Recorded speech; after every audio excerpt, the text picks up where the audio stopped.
run for President of the United States of America.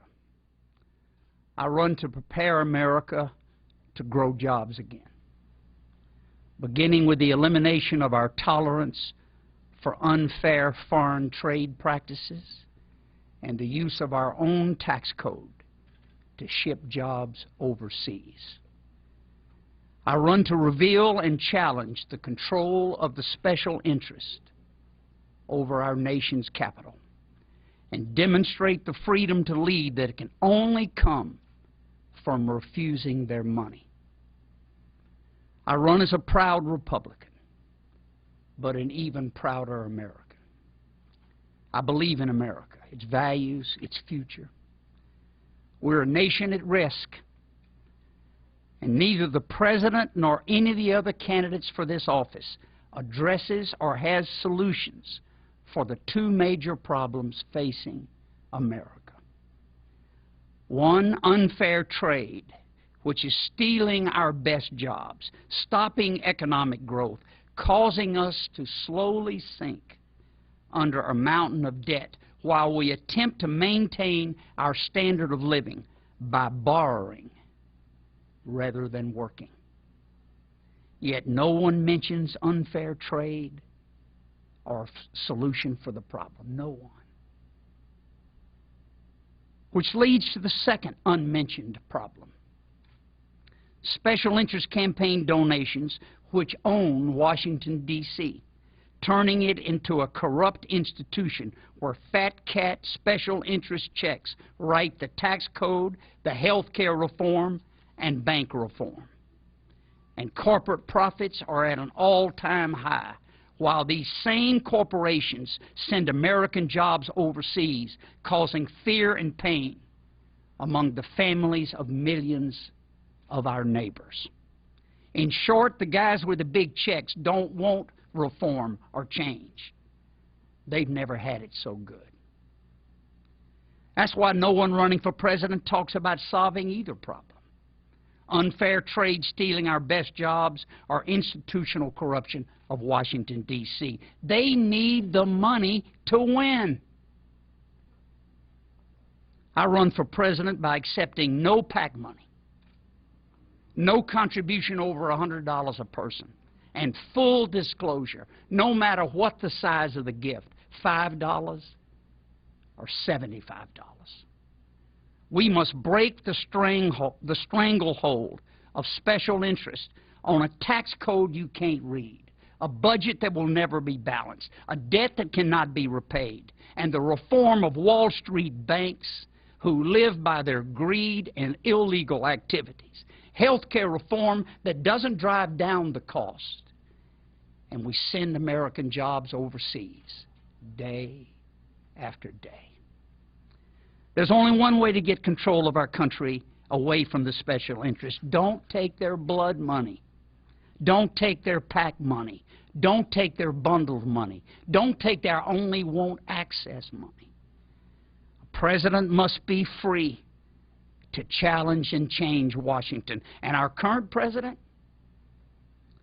oh, he's raising $1 billion while in office, with much of it coming from Wall Street corporations and individuals he's supposed to regulate.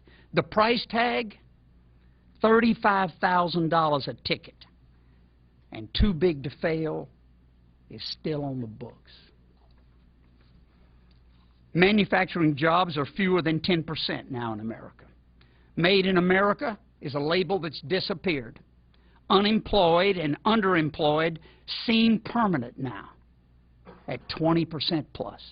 We have fewer jobs and they pay less, and China is having the greatest boom in history, and we're paying for it. We need trading jobs, but the trade must be fair, or both nations suffer. Unfair trade uses child labor, prison labor, work without standards, work without environmental scorecards, and pirates the very designs and products and plants that come into their nation.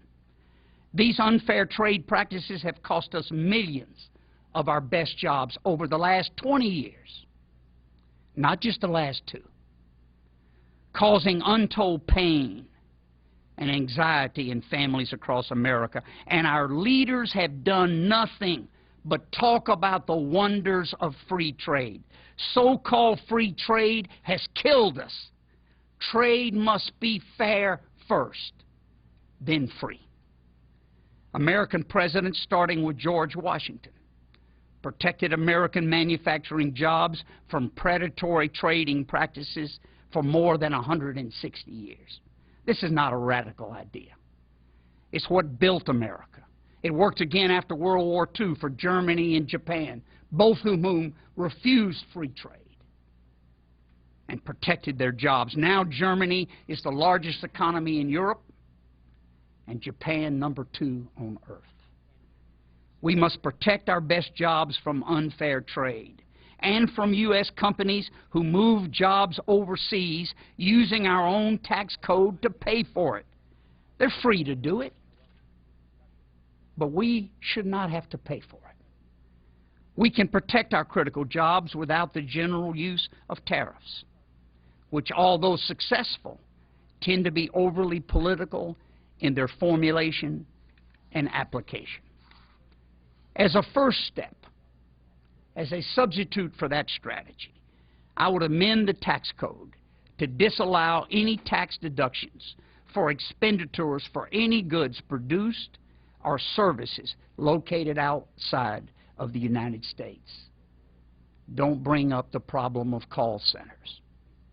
Companies can still do it, but we taxpayers aren't going to pay for it. Sections 162 and Sections 212 of the Internal Revenue Code, among others, would be so amended. Next, I would eliminate the foreign tax credit loophole. That's Section 27A of the tax code, whereby large corporations and wealthy individuals avoid U.S. taxes by moving their businesses and investments out of the country.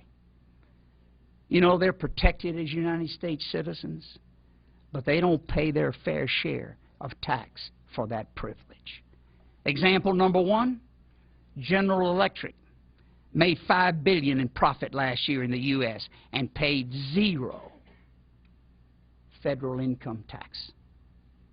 This will stop. Finally, I would require a fair trade adjustment form to accompany imports. This form would show the economic difference necessary to bring the imports manufacturing process up to minimum American standards, America in which it competes.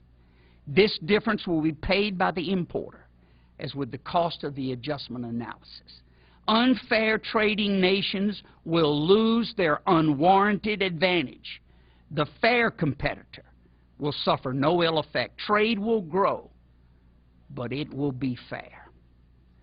These few changes would effectively generate millions of American jobs, restoring needed growth in our lagging economy.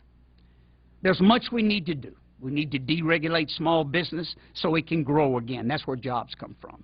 We need to be energy independent and create 1 million new jobs. We need to reduce federal spending by 1% of gross domestic product a year for 5 years consecutively. We need immigration reform that seals the borders but allows legal immigration. It's important to America. We need tax reform that lowers the marginal rate with simplicity. There's much we need to do, but the place to start is with the money and unfair trade, and no one is speaking about either of them. No one. We must break the stranglehold of special interest money on our political system so that we can address the hole in the economy caused by unfair trade through which our best jobs slip away. We must seal the hole and restore manufacturing jobs. This growth is essential to paying the debt. We won't do it any other way. And getting out of this financial trap in which we find ourselves. It is the special interest who use unfair trade and self-written tax loopholes to make their fortunes and steal our futures. $100 limit, no PAC money, full disclosure, free to lead is the key. No one else can solve these two problems because they need the special interest money. All I need is you. I need 5 million Americans out of 310 million to make this happen. Stand with me. www.buddyroemer.com. You don't want to miss this campaign. It'll be something else. I am no one. A former governor, a former congressman, a successful community banker who returns to politics after 16 years in happy private life. In order to confront the institutional corruption of Washington and the loss of our manufacturing base so critical to national defense and the economic health of our great nation. This is a loss of job that stems in part from the unfair trading practices of some nations and the deliberate manipulation of our tax code by some multinational corporations. I am no one, but I challenge the system. It's corrupt. It is not working. I'm 67. I'm old enough to know what to do and young enough to get it done. These are times that require bold action and fierce determination. I will do my part, but I have deliberately chosen a path requiring the help of many, because that's the way to win. And more importantly, that's the way to get these mighty things done after the election. Stand with me against the special interests.